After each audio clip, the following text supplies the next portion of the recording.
Hello मित्रों, I hope आप सभी बहुत अच्छे होंगे। तो सबसे पहले ये बताओ कि आपने यूनिट फर्स्ट प्लेटो और अरस्तु की क्लास देखी थी क्या। आई होप आपको ये बहुत अच्छी लगी होगी और फर्स्ट यूनिट आपकी क्लियर हो गई होगी। तो रोज रात 9 बजे सेमेस्टर 5 की रेगुलर क्लासेस आती है। ओके, तो आपका वेलकम है मित्रादय 30 डेज रेगुलर सीरीज सेमेस्टर 5 की एक नई और बहुत इंपॉर्टेंट क्लास सीरीज में। ये कोई जल्दीबाजी निपटाने वाला लेक्चर नहीं, ये रेगुलर क्लासेस है जहां रोज एक एक कॉन्सेप्ट शांति से और एग्जाम्पल के साथ, वो भी बिल्कुल साफ और एकदम आसान तरीके से समझेंगे। इस सीरीज में हम पढ़ने वाले हैं राजनीतिक चिंतन के ऐसे थिंकर्स जिन्होंने राज्य, सत्ता, कानून, नैतिकता और राजनीति की सोच पूरी तरह से बदल दी। आज से हम स्टेप बाय स्टेप समझेंगे कि मध्यकालीन धार्मिक सोच से राजनीति कैसे निकली और फिर आधुनिक यथार्थवादी राजनीति कैसे सामने आई। यहाँ हम सिर्फ नाम और सिद्धांत नहीं रटेंगे, बल्कि ये समझेंगे कि ऑगस्टीन क्या कहना चाहते थे, एक्विनास क्यों तर्क पर जोर देते थे और मैकियावेली राजनीति को इतना कठोर क्यों मानते थे। इस सीरीज में हर टॉपिक की अलग अलग स्लाइड होगी। हर स्लाइड में एक क्लियर आइडिया और भाषा होगी जो एकदम बोलचाल वाली होगी, ताकि बात दिमाग में आराम से बैठ जाए। अगर आप रोज 20-25 मिनट ईमानदारी से इस क्लास को फॉलो करोगे तो यह सब्जेक्ट डर नहीं बल्कि कंट्रोल में आ जाएगा। तो मित्रों, आज से ही पहली क्लास, पहली स्लाइड जो सिर्फ इंट्रोड्यूस नहीं करती बल्कि सेमेस्टर 5 की पूरी प्रिपरेशन करती है। अब अगली स्लाइड में हम शुरू करेंगे संत ऑगस्टीन का जीवन और पृष्ठभूमि। सबसे पहले हम यूनिट सेकंड के 3 इंपॉर्टेंट टॉपिक और विचारक के बारे में बात करेंगे, जिसमें सबसे पहले आते हैं संत ऑगस्टीन। यह संत ऑगस्टीन का जीवन और पृष्ठभूमि, 2 नगरों का सिद्धांत, राज्यों की अवधारणा, 2 तलवारों वाला सिद्धांत, राज्य के उद्देश्य, चर्च और राज्य का संबंध, संत ऑगस्टीन की आलोचना। मित्रों, अब हम शुरू कर रहे हैं संत ऑगस्टीन से, जो मध्यकालीन राजनीति और धार्मिक चिंतन का बहुत बड़ा नाम है। संत ऑगस्टीन का जन्म नॉर्थ अफ्रीका में हुआ था, यानी उनका जीवन यूरोप और अफ्रीका दोनों की सोच से जुड़ा रहा। उन्होंने रोमन शास्त्रीय शिक्षा मिली, जिसका मतलब ये है कि तर्क, दर्शन और साहित्य उनकी पढ़ाई का हिस्सा था। लेकिन उनका आरंभिक जीवन सीधा साधा नहीं था। वे खुद मानते थे कि उनके जीवन में नैतिक संघर्ष काफी समय तक चला। एक समय ऐसा भी था जब वे ईसाई धर्म से दूर हो गए। उन्हें कई सवाल थे और कई शंकाएं थी। इसके बाद मिलान में उनकी एक मुलाकात बिशप एम्ब्रोज से हुई। यहीं से उनकी सोच में बहुत बड़ा बदलाव आया। इसी दौरान इन्होंने नियोप्लेटोनिज्म दर्शन का अध्ययन किया, जिसमें उन्होंने आध्यात्मिक रूप से गहराई से सोचने पर मजबूर किया। आखिरकार उन्होंने ईसाई धर्म पुनः आस्था प्राप्त की और विपश्चिमा के माध्यम से धार्मिक परिवर्तन लाए। इसके बाद ऑगस्टीन ने धर्मशास्त्र और दर्शन को आपस में जोड़ दिया। यहीं से उनका मौलिक चिंतन शुरू हुआ। इसी कारण संत ऑगस्टीन का मध्यकालीन चिंतन का प्रतिनिधित्व माना जाता है। सीधी भाषा में कहे तो ऑगस्टीन का जीवन संघर्ष और विश्वास तक और तर्क से आस्था तक की यात्रा है। मित्रों, अब हम आते हैं संत ऑगस्टीन के सबसे फेमस और आइकॉन आइडिया पर। इसे कहा जाता है थ्योरी ऑफ 2 सिटीज। ऑगस्टीन का अनुसार ह्यूमन हिस्ट्री को 2 भागों में समझा जा सकता है, यानी दुनिया सिर्फ एक तरह की नहीं है। पहला है सिटी ऑफ गॉड। यह नगर आध्यात्मिक मूल्यों पर आधारित है। इस नगर में लव ऑफ गॉड सबसे ऊपर है। यहाँ आध्यात्मिक जीवन और नैतिकता प्रधान मानी जाती है। दूसरा है पृथ्वी का नगर। यह नगर भौतिक सुखों और सत्ता की चाह पर टिका हुआ है। यहाँ सेल्फ लव और डिसर ऑफ लव यानी सत्ता लालसा मुख्य भूमिका निभाते हैं। ऑगस्टीन मानते हैं कि ईसाई चर्च ईश्वर के नगर का आध्यात्मिक प्रतिनिधित्व करता है, जबकि सांसारिक राज्य पृथ्वी के नगर से जुड़ा है और इसकी प्रकृति क्षणिक मानी जाती है। इस पूरे विचार में न्याय और पाप के बीच एक वैचारिक द्वंद्व दिखाई देता है। ऑगस्टीन का दृष्टिकोण पूरी तरह आदर्शवादी है। वे राजनीति को धर्म से अलग नहीं करते, इसलिए उनका यह सिद्धांत धर्म आधारित राजनीति का उदाहरण माना जाता है। सीधी भाषा में कहे तो ऑगस्टीन कहते हैं, एक नगर आत्मा को बचाता है, दूसरा सिर्फ शरीर को सुख देता है।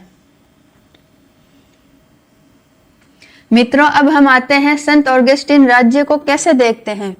ऑगस्टीन के अनुसार राज्य कोई सिर्फ शक्ति या शासन की व्यवस्था नहीं, बल्कि एक न्यायिक संगत समाज होना चाहिए। वे मानते हैं कि राज्य तभी टिक सकता है जब समाज सामान्य उद्देश्य से जुड़ा हो, यानी लोग किसी एक लक्ष्य के लिए एक साथ जुड़े हो। ऑगस्टीन के लिए न्याय राज्य की सबसे अनिवार्य शर्त है। जहां न्याय नहीं, वहां राज्य भी नहीं। उनके अनुसार राज्य की शासन व्यवस्था नैतिकता पर आधारित होनी चाहिए, सिर्फ कानून बना देना काफी नहीं है। इसलिए वे कानून और व्यवस्था को भी राज्य का जरूरी हिस्सा मानते हैं। राज्य का मुख्य उद्देश्य सिर्फ शासन करना नहीं, बल्कि शांति की स्थापना करना है। ऑगस्टीन राजनीति को धर्म से अलग नहीं करते। वे मानते हैं कि राजनीति को धार्मिक मूल्यों से जुड़ा होना चाहिए। इसी कारण वे कहते हैं कि अन्यायपूर्ण राज्य स्वीकार्य नहीं है। ऐसा राज्य नैतिक रूप से अवैध माना जाएगा। ऑगस्टीन के लिए राज्य एक नैतिक संस्था, सिर्फ सत्ता की मशीन नहीं। इसी सोच के आधार पर वे आइडल स्टेट की कल्पना करते हैं, जो न्याय, नैतिकता और शांति पर आधारित हो। सीधी भाषा में कहे तो ऑगस्टीन के अनुसार राज्य वही है जो न्याय के साथ शासन करे, वरना वो सिर्फ शक्ति का ढांचा है। मित्रों, अब हम आते हैं संत ऑगस्टीन के उस सिद्धांत पर जिसने मध्यकालीन राजनीति की पूरी संरचना तय की। इसे कहते हैं दो तलवारों का सिद्धांत। इस सिद्धांत के अनुसार दुनिया में दो प्रकार की शक्तियां होती हैं, आध्यात्मिक शक्ति और सांसारिक शक्ति। आध्यात्मिक शक्ति का अधिकार चर्च के पास होता है, यानी धर्म, नैतिकता और आत्मा से जुड़े मामलों में चर्च सर्वोपरि है। वही सांसारिक या लौकिक शक्ति जहां राजा के हाथ में होती है, राजा का काम राज्य चलाना, कानून व्यवस्था बनाना और सुरक्षा देना। ऑगस्टीन मानते हैं कि दोनों शक्तियां ईश्वर से ही उत्पन्न होती है, इसलिए दोनों का उद्देश्य अलग अलग होते हुए भी मूल एक ही है। हालांकि चर्च को नैतिक मूल रूप से सर्वोच्च माना गया है, क्योंकि वह आध्यात्मिक जीवन का मार्गदर्शन करता है। राजा की शक्ति राजनीति है, लेकिन उसकी भी सीमाएं हैं। वह धर्म के विरुद्ध काम नहीं कर सकता। इसी तरह यह सिद्धांत धर्म और राजनीति के संवयन की बात करता है। इस सिद्धांत के आधार पर मध्यकालीन युग में सत्ता की संरचना तैयार हुई। यही कारण है कि पोप को नैतिक रूप से राजा से ऊपर माना गया है। सरल भाषा में कहे तो एक तलवार आत्मा को दिशा देती है और दूसरी तलवार समाज को चलाती है। मित्रों, अब सवाल ये उठता है कि राज्य आखिर करता क्या है? सिर्फ शासन करना ही तो उद्देश्य नहीं हो सकता। संत ऑगस्टीन के अनुसार राज्य का पहला और सबसे बड़ा उद्देश्य नागरिकों के बीच शांति की स्थापना है। राज्य का काम है समाज में व्यवस्था बनाए रखना ताकि अराजकता न फैल पाए। इसके साथ साथ राज्य को न्याय और समानता का विकास करना चाहिए, क्योंकि बिना न्याय राज्य का कोई नैतिक आधार नहीं। ऑगस्टीन मानते हैं कि राज्य को अन्याय और अराजकता का दमन नहीं होगा, वरना समाज टूट सक जाएगा। राज्य का एक महत्वपूर्ण उद्देश्य धार्मिक जीवन की सुरक्षा, क्योंकि धर्म मानव को नैतिक दिशा देती है। इसलिए राज्य को नैतिक मूल्यों का संरक्षण भी करना चाहिए। राज्य को सामान्य कल्याण को बढ़ावा देना चाहिए ताकि समाज का हर वर्ग साथ आगे बढ़ सके। ऑगस्टीन के अनुसार राज्य और धर्म एक दूसरे के विरोधी नहीं, बल्कि सहयोगी है। इसलिए राज्य द्वारा धार्मिक संस्थाओं का सहयोग उचित माना गया है। इसके अलावा सुरक्षा और कानून व्यवस्था बनाए रखना भी राज्य का जरूरी उद्देश्य है। इन सभी उद्देश्यों का अंतिम लक्ष्य है आदर्श समाज की संरचना। सरल भाषा में कहे तो ऑगस्टीन के लिए राज्य का उद्देश्य सिर्फ शासन नहीं, बल्कि न्याय, शक्ति, शांति और नैतिक जीवन की सुनिश्चित करना है। मित्रों, अब हम समझते हैं संत ऑगस्टीन के राजनीतिक चिंतन का सबसे संवेदनशील हिस्सा। ऑगस्टीन के अनुसार चर्च और राज्य दोनों अलग अलग संस्थाएं हैं, लेकिन एक दूसरे से पूरी तरह अलग नहीं। दोनों स्वतंत्र पहचान हैं, लेकिन दोनों की शक्ति स्रोत ईश्वर को ही माना है। धार्मिक मामलों में चर्च सर्वोच्च है, यानी आत्मा, नैतिकता और धर्म से जुड़े निर्णय चर्च करता है। वही सांसारिक या लौकिक मामलों में राजा सर्वोच्च है, जैसे शासन, कानून व्यवस्था और सुरक्षा। ऑगस्टीन मानते हैं कि राजा को चर्च का सम्मान करना चाहिए, क्योंकि चर्च नैतिक मार्गदर्शन देता है। उसी तरह चर्च का भी काम है राज्य को नैतिक दिशा दिखाना, न कि सीधे शासन करना। इस तरह ऑगस्टीन धर्म और राजनीति के सहयोग की बात करते हैं, टकराव की नहीं। इस संबंध में सत्ता संतुलन की अवधारणा को जन्म देता है। इसी सोच के आधार पर मध्यकालीन यूरोप में राजनीति व्यवस्था बनी, जहां धर्म और सत्ता साथ साथ चले। इसलिए ऑगस्टीन का विचार धर्म आधारित राजनीति संरचना का आधार माना जाता है। सीधी भाषा में कहे तो राज्य समाज को चलाता है और धर्म उस समाज को सही दिशा दिखाता है। मित्रों, अब जरा बैलेंस बनाते हैं। संत ऑगस्टीन के विचार महत्वपूर्ण हैं, लेकिन बिना आलोचना के कोई भी थिंकर कंप्लीट नहीं होता। सबसे पहली आलोचना यह है कि ऑगस्टीन डिफाइंस ऑफ स्टेट काफी अस्पष्ट मानी जाती है। वह राज्य को नैतिक तो बताते हैं, लेकिन उसकी स्पष्ट संरचना नहीं देते। दूसरी बड़ी आलोचना है उनका अत्यधिक आदर्शवादी दृष्टिकोण। वास्तविक राजनीति जैसी होती है, उसका चित्रण उसके विचारों से कम दिखाई देता है। आलोचकों का कहना है कि ऑगस्टीन ने व्यवहारिक राजनीति की उपेक्षा की, यानी ग्राउंड रियलिटी उनकी सोच से मेल नहीं खाती। दो नगरों का सिद्धांत भी आलोचना का विषय है, क्योंकि वास्तविक जीवन में इतना साफ विभाजन कर पाना कठिन है। एक और महत्वपूर्ण आलोचना यह है कि उनका दर्शन बहुधार्मिक समाज के लिए उपयुक्त नहीं माना जाता। उनके विचारों में महिलाओं की भूमिका स्पष्ट रूप से सामने नहीं आती, जो आज के संदर्भ में एक बड़ी कमी मानी जाती है। कुछ विद्वान यह भी कहते हैं कि ऑगस्टीन ने राज्य की सीमाएं भी स्पष्ट नहीं की। इसके अलावा उनकी सोच में राजनीतिक यथार्थ की कमी दिखाई देती है। आधुनिक युग में लोकतंत्र के साथ उनके विचार पूरी तरह मेल नहीं खाते। कुल मिलाकर कहा जा सकता है कि ऑगस्टीन की धर्म प्रधान राजनीति सोच आज के धर्मनिरपेक्ष समाज से टकराती है। सरल भाषा में कहे तो संत ऑगस्टीन ने राजनीति को नैतिक ऊंचाई दी, लेकिन उसे जमीन पर उतरने में कमजोर रह गए। अब यूनिट सेकंड का एक और इम्पोर्टेंट विचारक जो है थॉमस एक्विनास। थॉमस एक्विनास का जीवन प्राकृतिक नियम का सिद्धांत है, कानून का वर्गीकरण, वैध कानून की अवधारणा, राज्य और शासन प्रणाली, न्यायपूर्ण युद्ध का सिद्धांत, थॉमस एक्विनास की आलोचना। तो मित्रों, अब हम प्रवेश करते हैं मध्यकालीन राजनीतिक चिंतन के सबसे संतुलित थिंकर के पास, जिनका नाम है थॉमस एक्विनास। थॉमस एक्विनास का जन्म इटली में हुआ। यह एक नोबल फैमिली में हुआ, यानी उन्हें शुरू से ही अच्छी शिक्षा का माहौल मिला। उन्होंने डोमिनिकन भिक्षु के रूप में धार्मिक जीवन अपनाया, जो उस समय ज्ञान और शिक्षा का केंद्र माना जाता था। एक्विनास ने नेपल्स और पेरिस जैसे बड़े शिक्षा केंद्रों में पढ़ाई की। यहाँ उन्होंने दर्शन और धर्मशास्त्र दोनों में गहराई पकड़ी। उनकी सोच पर अरस्तु के दर्शन का बहुत गहरा प्रभाव पड़ा, लेकिन उन्होंने अरस्तु के अंधे रूप में नहीं अपनाया। थॉमस एक्विनास की सबसे बड़ी खासियत थी कि धर्म और तर्क का समन्वय। वे मानते थे कि तर्क और आस्था एक दूसरे के विरोधी नहीं है। उन्होंने टीचर और फिलोसोफर दोनों रूपों में काम किया।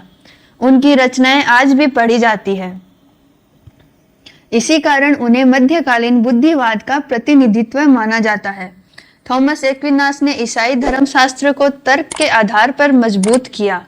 वे केवल धार्मिक विचारक नहीं थे बल्कि पॉलिटिकल थिंकर भी थे, जिन्होंने राज्य, कानून और न्याय पर गंभीर विचार दिए। सरल भाषा में कहे तो थॉमस एक्विनास ने धर्म को अंधविश्वास से बाहर निकालकर तर्क की रोशनी में रखा। तो मित्रों, अब हम आते हैं थॉमस एक्विनास के सबसे महत्वपूर्ण सिद्धांत पर। इसे कहते हैं nature of law theory. Thomas Aquinas के अनुसार प्राकृतिक नियम असल में ईश्वर के चिरंतर नियम हैं। मानव की भागीदारी, यानी ईश्वर ने जो नियम बनाए हैं उनका एक हिस्सा मानव बुद्धि से समझा जा सकता है। इस सिद्धांत की सबसे बड़ी बात यह है कि प्राकृतिक नियम सभी मनुष्यों के लिए समान हैं, चाहे कोई भी देश हो, समय भी क्यों ना हो। इसीलिए प्राकृतिक नियम समय और स्थान से परे माने जाते हैं। थॉमस एक्विनास के अनुसार यही नियम नैतिकता का सार्वभौमिक आधार मानते हैं। प्राकृतिक नियम का मूल सिद्धांत भलाई करो और बुराई छोड़ो। इसके अंतर्गत जीवन की रक्षा को एक नैतिक आदेश माना गया है। साथ ही प्राकृतिक नियम सामाजिक जीवन का भी मार्गदर्शन करते हैं, यानी मनुष्य समाज में कैसे रहे ये भी बताते हैं। इसी कारण प्राकृतिक नियम कानून निर्माण की अवधारणा माना जाते हैं। थॉमस एक्विनास कहते हैं कि कोई भी मानव कानून तभी वैध होगा जब वह प्राकृतिक नियम के अनुकूल हो। यही कारण है कि प्राकृतिक नियम को मानव अधिकारों का मूल स्रोत भी माना जाता है। सरल भाषा में कहे तो नेचर लॉ बताता है जो बात तर्क और नैतिकता दोनों को सही लगे और वह सच्चा नियम है।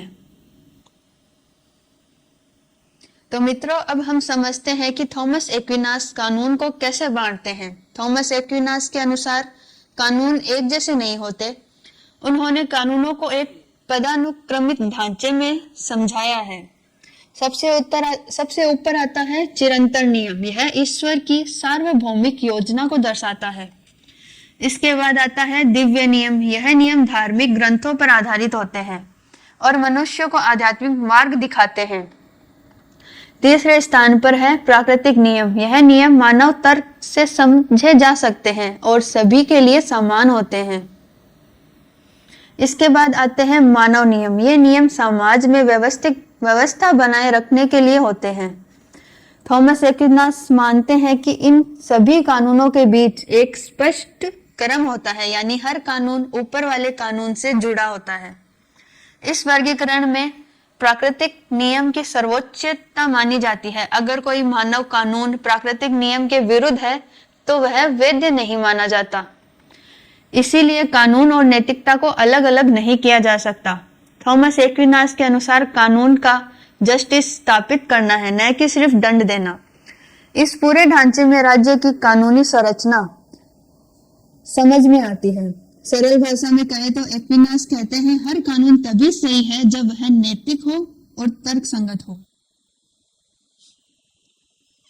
तो मित्रों, अब सवाल ये आता है कि हर कानून वैध होता है या नहीं। थॉमस एक्विनास यहाँ बहुत साफ बात करते हैं। एक्विनास के अनुसार कोई भी कानून तभी वैध माना जाता है जब वह सामान्य हित के लिए बनाया गया हो, यानी कानून का मकसद किसी एक व्यक्ति का फायदा नहीं बल्कि पूरे समाज का कल्याण होना चाहिए। दूसरी शर्त यह है कि योग्य प्राधिकारी द्वारा बनाया गया हो। जो अधिकार में भी नहीं है वह कानून नहीं बना सकता।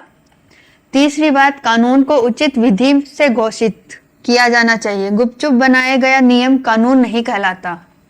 लेकिन सबसे महत्वपूर्ण शर्त, कानून प्राकृतिक नियम के अनुरूप होना चाहिए। अगर कोई नियम प्राकृतिक नियम के विरुद्ध है तो एक्विनास के अनुसार वह न्यायपूर्ण कानून नहीं माना जा सकता। ऐसे कानून को वे अन्यायपूर्ण कानून कहते हैं। वे मानते हैं कि वह नैतिक रूप से अवैध है। यही कारण है कि कानून और नैतिकता को एक्विनास कभी अलग नहीं करते। उनके अनुसार राज्य की वैधता भी इसी बात पर निर्भर करती है कि उसके कानून न्यायपूर्ण है या नहीं। जब कानून वैध होता है तभी वह नागरिकों पर बाध्यकारी होता है। कानून का अंतिम उद्देश्य सिर्फ सजा देना नहीं बल्कि नैतिक समाज की संरचना करना है। सरल भाषा में कहे तो थॉमस एक्विनास कहते हैं, जो कानून न्याय और नैतिकता से जुड़ा हो वही सच्चा कानून है। मित्रों, अब हम समझते हैं कि थॉमस एक्विनास राज्य और शासन को कैसे देखते हैं। थॉमस एक्विनास के अनुसार राज्य एक ऐसा समुदाय है जो सामान्य हित के लिए बनाया गया है, यानी राज्य का मकसद सिर्फ शासन नहीं बल्कि समाज का कल्याण है। वे मानते हैं कि राज्य का अस्तित्व स्वाभाविक है क्योंकि मनुष्य का स्वभाव सामाजिक प्राणी है। शासन प्रणाली की बात करें तो एक्विनास राजतंत्र को सबसे अच्छा शासन मानते हैं।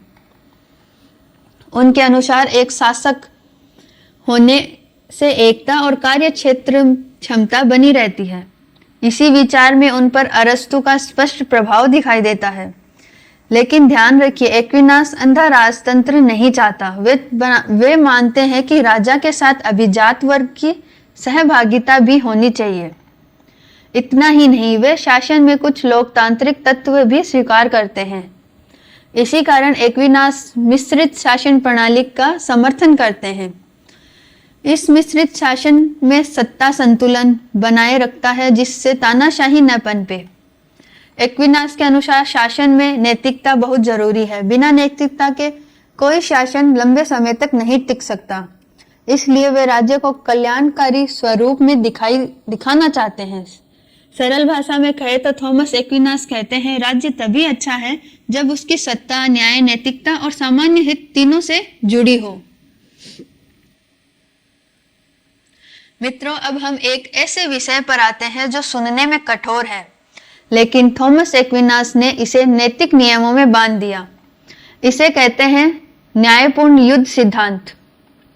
थॉमस एक्विनास के अनुसार हर युद्ध गलत नहीं होता, लेकिन युद्ध तभी सही माना जाता है जब उसके पीछे न्याय संगत कारण हो, यानी युद्ध लालच, विस्तार या सत्ता की भूख के लिए नहीं बल्कि अन्याय का निवारण के लिए हो। दूसरी शर्त यह है कि युद्ध की घोषणा उचित प्राधिकारी द्वारा की जानी चाहिए। कोई भी व्यक्ति अपनी मर्जी से युद्ध नहीं कर सकता। तीसरी और सबसे जरूरी बात, युद्ध सही इरादे से लड़े जाना चाहिए, मतलब उद्देश्य शांति लाना हो, न कि विनाश। एक्विनास मानते हैं कि सेल्फ डिफेंस से युद्ध नैतिक रूप से स्वीकार हो सकता है, लेकिन ये वह भी कहते हैं कि युद्ध में असैनिकों की सुरक्षा बहुत जरूरी है, निर्दोषों को नुकसान पहुंचाना नहीं। वे अनावश्यक हिंसा का स्पष्ट विरोध करते हैं। थॉमस एक्विनास के लिए युद्ध का अंतिम उद्देश्य न्याय और शांति। इसी कारण उनका यह सिद्धांत धार्मिक नैतिकता से गहराई से जुड़ा हुआ है। बाद में इसी सिद्धांत ने अंतर्राष्ट्रीय कानून भी प्रभावित किया। सरल भाषा में कहे तो एक्विनास कहते हैं, युद्ध तभी सही है जब वह न्याय लाने के लिए हो, न कि नफरत फैलाने के लिए। मित्रों, अब जरूरी है कि हम थॉमस एक्विनास के विचारों को थोड़ा आलोचनात्मक नजर से भी देखें। सबसे पहले आलोचना यह है कि प्राकृतिक नियम की उनकी व्याख्या कई जगह अस्पष्ट मानी गई है। हर व्यक्ति इसे एक जैसा समझे ये जरूरी नहीं। दूसरी आलोचना यह है कि एक्विनास धर्म और राजनीति को बहुत ज्यादा मिला दिया। आज के धर्मनिरपेक्ष समाज में यह सोच पूरी तरह फिट नहीं बैठती। उनका राजतंत्र समर्थन कई विद्वानों को विवादास्पद लगा, क्योंकि आधुनिक युग में लोकतंत्र को अधिक उपयुक्त माना जाता है। इसी कारण उनके विचार आधुनिक लोकतंत्र से पूरी तरह मेल नहीं खाते। आलोचना में यह भी कहा गया है कि एक्विनास ने चर्च की भूमिका को जरूरत से ज्यादा महत्व दिया।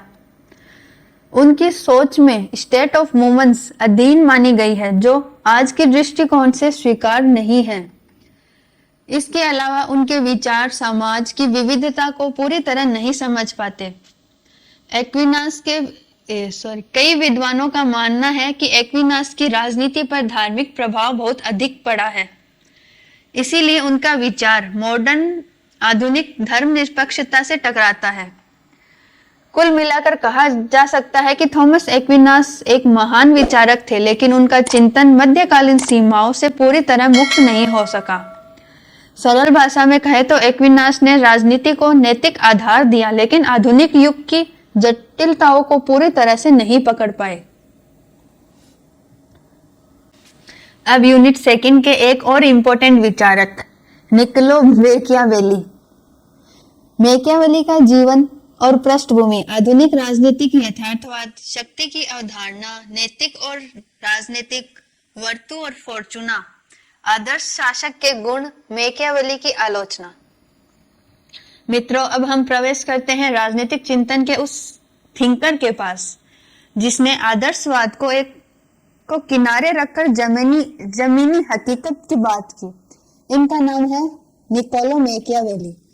मैकियावेली का जन्म फ्लोरेंस में हुआ और वो भी पूर्ण जागरण काल में, यानी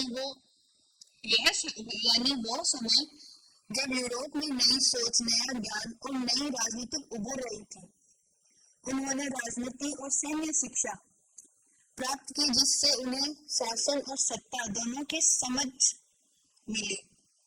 मैकियावेली ने फ्लोरेंस सरकार में राजकीय पद पर कार्य किया। इस दौरान उन्होंने कई राज्यों और शासकों को करीब से देखा।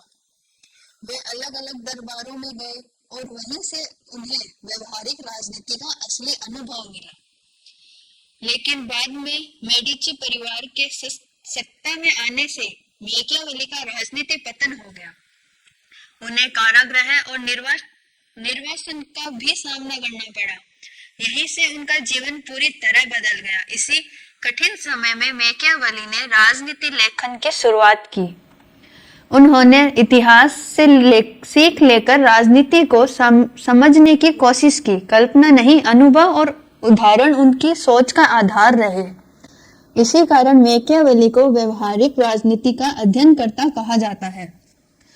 उन्होंने मॉडर्न पॉलिटिकल थिंकर माना जाता है क्योंकि उन्होंने राजनीति को धर्म और नैतिकता से अलग करके देखा। सीधी भाषा में कहे तो मैकियावेली ने राजनीति को जैसी है वैसी दुनिया के सामने रख दिया। मित्रों, अब यहीं से राजनीतिक चिंतन एक बड़ा मोड़ लेता है। आधुनिक राजनीति यथार्थवाद का सीधा मतलब है राजनीति को जैसी है वैसी समझना, न कि जैसी होनी चाहिए। मैकियावेली ने राजनीति को नैतिकता से अलग करके देखा। उसके लिए राजनीति कोई उपदेश नहीं बल्कि व्यवहारिक कला है। वे कहते हैं कि राजनीति विचार वास्तविक परिस्थितियों पर आधारित होनी चाहिए, न कि आदर्श कल्पनाओं पर। इसी कारण मैकियावेली आदर्शवाद का खुलकर विरोध करते हैं। उन्हें लगता है कि आदर्श बातें राज्य नहीं चलाती। उनके अनुसार शक्ति राजनीति का केंद्र बिंदु है। जिसके पास शक्ति नहीं वह राजनीति में नहीं टिक सकता। मैकियावेली का प्रैक्टिकल पॉलिटिक्स पर जोर देते हैं, यानी निर्णय स्थिति देखकर लेनी चाहिए, न कि किताबों में देखकर। इसी सोच ने फाउंडेशन ऑफ मॉडर्न पॉलिटिकल की नींव डाली। यह दृष्टिकोण धर्म निरपेक्ष राजनीति सोच को भी जन्म देता है, या जहां से राज्य धर्म से ऊपर माना जाता है। मैकियावेली के लिए राज्य हित सबसे ऊपर है, व्यक्ति नैतिकता सब बाद में आते हैं। इसी वजह से उनका चिंतन यथार्थवादी दृष्टिकोण के प्रतिनिधित्व बन जाता है। यही कारण है कि मैकियावेली को आधुनिक राजनीति सिद्धांत आरंभकर्ता कहा जाता है। सरल भाषा में कहे तो मैकियावेली ने कहा, राजनीति को सपनों से नहीं सच से चलाओ। तो मित्रों, अब पहुंचते हैं मैकियावेली की सोच दिल तक। मैकियावेली के अनुसार शक्ति ही राजनीति का सबसे बड़ा सर्च है। वे साफ कहते हैं कि राजनीति में शक्ति सर्वोच्च लक्ष्य होती है। जिसके पास शक्ति नहीं वह राज्य नहीं चला सकता। शक्ति सिर्फ हासिल करना ही नहीं बल्कि शक्ति को बनाए रखना भी उतना ही जरूरी है।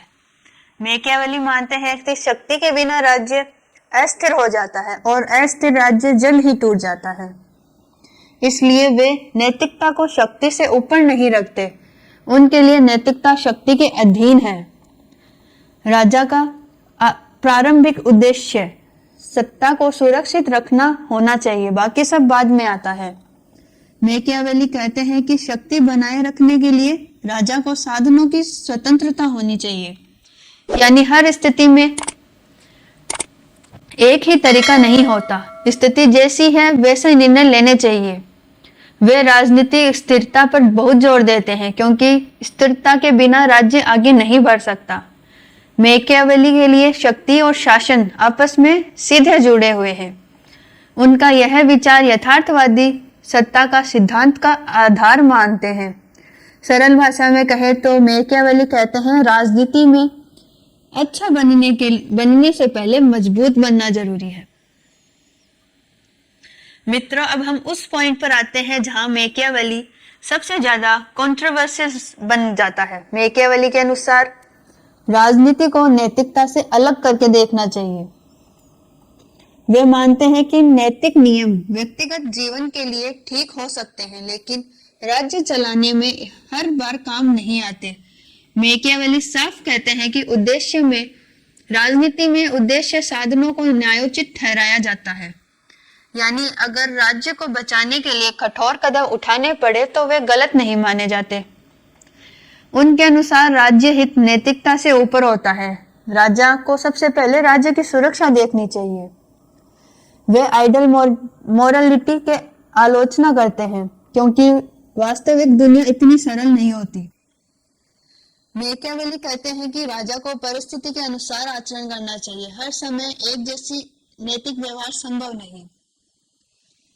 उनके लिए सत्ता बनाए रखना सबसे बड़ी प्राथमिकता है। इसीलिए वे मानते हैं कि राजनीति एक स्वतंत्र क्षेत्र है जिसके अपने नियम हैं। यही कारण है कि मैकियावेली को अक्सर अनैतिक राजनीति का समर्थक कहा जाता है, हालांकि वे खुद इसे यथार्थवाद मानते हैं। सरल भाषा में कहे तो मैकियावेली कहते हैं राजनीति में सिर्फ अच्छा दिखना नहीं, राज्य को बचाना भी जरूरी है। मित्रों, अब हम मैकियावेली की सबसे फेमस और सबसे इंटरेस्टिंग कॉन्सेप्ट पर आते हैं। इसे कहते हैं वर्तु और फॉर्चूना। मैकियावेली के अनुसार राजनीति में स्वतंत्रता सिर्फ किस्मत में नहीं मिलती और न ही इसे अच्छाई से। वर्तु का मतलब है शासन की क्षमता, कौशल और राजनीतिक समझ। वर्तु में शामिल है साहस, चतुराई, तेज निर्णय लेने की क्षमता और हालात से अपने पक्ष में मोड़ने की ताकत। दूसरी तरफ फॉर्चूना, जिसे मैकियावेली भाग्य या किस्मत मानते हैं। फॉर्चूना अनिश्चित होती है, कभी साथ देती है, कभी अचानक सब पलट देती है। मैकियावेली कहते हैं कि सफल शासक वही है जिसमें वर्तु और फॉर्चूना का बैलेंस हो। वे मानते हैं कि केवल भाग्य पर निर्भर रहना खतरनाक है। एक अच्छा शासक अपने कौशल से भाग्य को काबू में करने की कोशिश करता है, इसलिए साहस और चतुराई बहुत जरूरी मानी जाती है। डरपोक शासक भाग्य के हाथों से हार जाता है। मैकियावेली कहते हैं कि परिस्थितियां बदलती रहती है, इसलिए शासक को भी परिस्थिति के अनुसार निर्णय लेना चाहिए। यही सोच राजनीतिक दक्षता की अवधारणा को जन्म देती है। वे साफ कहते हैं कि भाग्य पर बैठकर इंतजार मत करो, अपने गुणों से भाग्य को मोड़ो। सीधी भाषा में कहे तो मैकियावेली का सूत्र है किस्मत मौका देती है, लेकिन सफलता वही पाता है जिसमें काबिलियत होती है। तो मित्रों, अब सवाल ये उठता है कि मैकियावेली के अनुसार आदर्श शासक आखिर कैसा होना चाहिए। मैकियावेली कहते हैं कि आदर्श शासक को दिखावे और वास्तविकता दोनों को संभाल कर रखना चाहिए, संभालना आना चाहिए। जरूरी नहीं कि वह हमेशा अच्छा हो, लेकिन जरूरी है कि वह अच्छा दिखे। कभी कभी राज्य हित में कठोर होना पड़ता है, लेकिन यह कठोरता बिना वजह की क्रूरता नहीं होनी चाहिए। मैकियावेली मानते हैं कि अगर चुनना पड़े तो शासन को प्यार से ज्यादा भय पर भरोसा होना चाहिए, लेकिन नफरत पैदा नहीं करनी चाहिए। यानी लोग डरे लेकिन नफरत से नहीं। आदर्श शासक को लोकप्रियता बनाए रखने की रणनीति आनी चाहिए, सिर्फ डर से राज्य नहीं चलता। मैकियावेली कहते हैं कि शासक के पास सेना का पूर्ण नियंत्रण होना चाहिए। वे विदेशी सेनाओं पर भरोसा करने के खिलाफ है क्योंकि वे खतरनाक होती है। आदर्श शासक को विश्वास में सावधानी रखनी चाहिए। हर किसी पर अंधा विश्वास घातक होता है। राज्य हित में शासक को कठोर निर्णय लेना और लेना चाहिए, न कि इससे डरना चाहिए। मैकियावेली के लिए सबसे बड़ा गुण सत्ता की स्थिरता। सरल भाषा में कहे तो मैकियावेली का आदर्श शासन न तो पूरी तरह अच्छा है और न ही पूरी तरह बुरा, बल्कि पूरी तरह व्यवहारिक है। मित्रों, अब यहाँ थोड़ा रुककर सोचना जरूर। मैकियावेली इतने फेमस है, उतने ही कंट्रोवर्सी भी। सबसे पहली आलोचना यह है कि उन पर अनैतिकता को बढ़ावा देने का आरोप लगाया जाता है। आलोचकों का कहना है कि उन्होंने राजनीति को पूरी तरह नैतिकता से अलग कर दिया, जिससे गलत काम भी सही ठहराए जा सकते हैं। मैकियावेली को मानव स्वभाव के प्रति दृष्टिकोण भी नकारात्मक माने जाते हैं। वे इंसान को स्वार्थी और धोखेबाज मानते हैं। उन पर यह भी आरोप लगा है कि वे धर्म को साधारण के रूप में देखते हैं, न कि नैतिक मार्गदर्शन के रूप में। कई लोग कहते हैं कि मैकियावेली क्रूरता को वैध ठहराते हैं, जो समाज के लिए खतरनाक हो सकते हैं। लोकतंत्र विचारधारा के अनुसार उनका चिंतन लोकतांत्रिक मूल्यों के खिलाफ जाता है। आलोचकों का यह भी कहना है कि मैकियावेली की राजनीति लंबे समय तक नैतिक क्षति पहुंचाता है। उनके द्वारा सेसारे बोर्जिया को आदर्श मानना भी आलोचकों का विषय है, क्योंकि बोर्जिया अंततः असफल रहा। मैकियावेली पर यह भी आरोप है कि उन्होंने आदर्शवाद को पूरी तरह उपेक्षा कर दिया, जबकि समाज केवल यथार्थ से नहीं चलता। कई विद्वान यह भी मानते हैं कि उनकी सोच में मानवीय मूल्यों की कमी दिखाई देती है। सरल भाषा में कहे तो आलोचकों का कहना है कि मैकियावेली ने राज्य को मजबूत तो किया, लेकिन नैतिकता को कमजोर कर दिया। लेकिन याद रखें, यही आलोचनाएं उन्हें इतना चर्चित भी बनाती है। यहीं से मैकियावेली आधुनिक राजनीति चिंतन का सबसे बड़ा बहस का नाम माना जाता है। ऑलराइट मित्रों, आज की क्लास में हमने देखा कि मध्यकालीन यथार्थ दर्शन का निकलकर राजनीति चिंतन कितना व्यवहारिक हो गया। संत ऑगस्टीन से शुरू करके थॉमस एक्विनास तक और फिर मैकियावेली तक आते आते राज्य, शक्ति और राजनीति को देखने का नजरिया पूरी तरह बदल जाता है। मैकियावेली ने हमें यह भी सिखाया कि राजनीति को सपनों की नहीं, हकीकत की जरूरत है। आज अगर आपको शक्ति, नैतिकता, राज्य हित और व्यवहारिक राजनीति के बीच फर्क थोड़ा भी समझ में आया तो समझ लीजिए आज की क्लास सफल रही। याद रखिए, यह सीरीज वन डे अंडरस्टैंडिंग के लिए नहीं है, यह डेली क्लियरिटी और कॉन्फिडेंस बनाने के लिए है। अगर आप रोज 20-25 मिनट ईमानदारी से जुड़ते रहते हैं तो यह सब्जेक्ट एग्जाम में बोझ नहीं बल्कि स्कोर करने का औरा बन जाता है। अगली क्लास में हम नेक्स्ट कोर्स के नेक्स्ट थिंकर्स और नए टॉपिक के साथ और ज्यादा क्लियरिटी लाएंगे। तो तैयार रहिए और नोट्स का रिवीजन करते रहिए। और कल मिलते हैं सेम टाइम सेम जगह, मित्राध्याय 30 डेज रेगुलर सीरीज।